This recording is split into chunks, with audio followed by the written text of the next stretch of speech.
Hey guys, it's me, PoisonRain, and in today's video, I will show you the best budget dungeon swords in Hypixel Skyblock for every single class.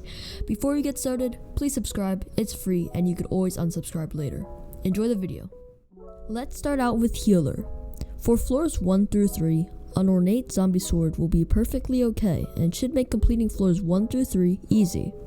If floor 3 is too difficult still, you could always use an adaptive blade instead, or if your catacombs 16 or above, a hyper cleaver.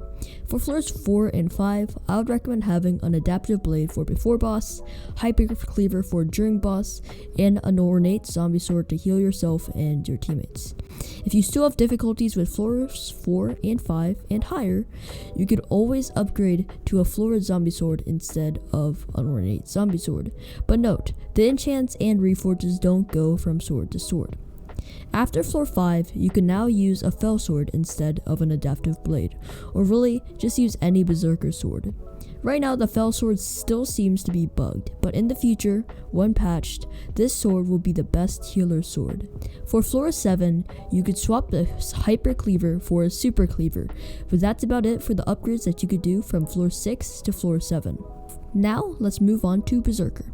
For floors 1 through 3, you could use a warped aspect at the end to clear the floors extremely easily, or just use a Midas or aspect of the dragons. All three of these swords should be okay. For floor 4, you could continue to use the warped aspect at the end. This sword can complete floors 1 through 3 with ease, but get a hyper cleaver for floors 4 boss. Once you complete floor 4, you can continue right on with your warped aspect end with hyper cleaver, but if you want another powerful sword, I'd really recommend getting a spirit sword. It's a lot cheaper than the warped aspect end and still is really good. By the way, if you can't afford a warped aspect at the end, you could just get an adaptive blade after floor 2. For floor 6, I would recommend tossing out the warped aspect at the end and getting a livid dagger and maybe even a shadow fury. Both of these swords are extremely powerful as they deal very high single target damage. Make sure to use a hyper cleaver for the terracotta face. For floor 7, you could use a flower of truth instead of a livid dagger. It's a much better sword but requires floor 6 completion, but we are now in floor 7. You could keep the Shadow Fury as the teleportability is still very useful for clearing, but the main thing that you would need to beat floor 7 is the Flower of Truth. For stage 2 of the boss fight, you could use the Super Cleaver, but the Flower of Truth is already more than enough for Berserker in floor 7. Now, let me show you the world of magic. For the Mage class, a Frozen Scythe, Voodoo Doll, and Yeti Sword is easily more than enough for floors 1 through 3, but if you still can't beat floors 2 and 3 with this gear, you could always get a Bonzo Staff after floor 1. For floor 4, a Bonzo Staff with the Yeti Sword, Voodoo Doll, and Frozen Scythe is more than enough to complete it. The setup is so good that it can easily beat floors 5 and 6 too if you have a good enough armor set and a high catacombs level.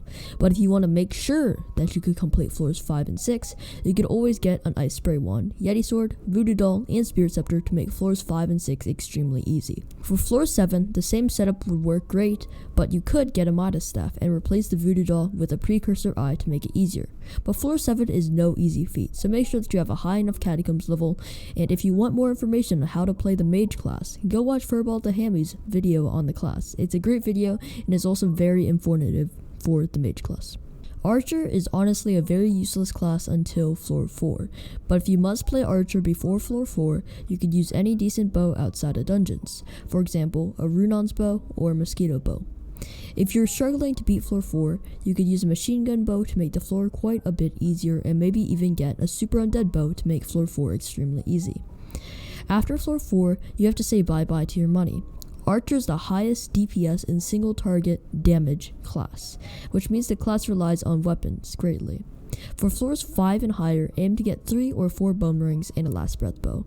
If this is too expensive, you could get a spirit bow to complete floor 5, and then get 3 or 4 bone rings and a last breath bow for floor 6.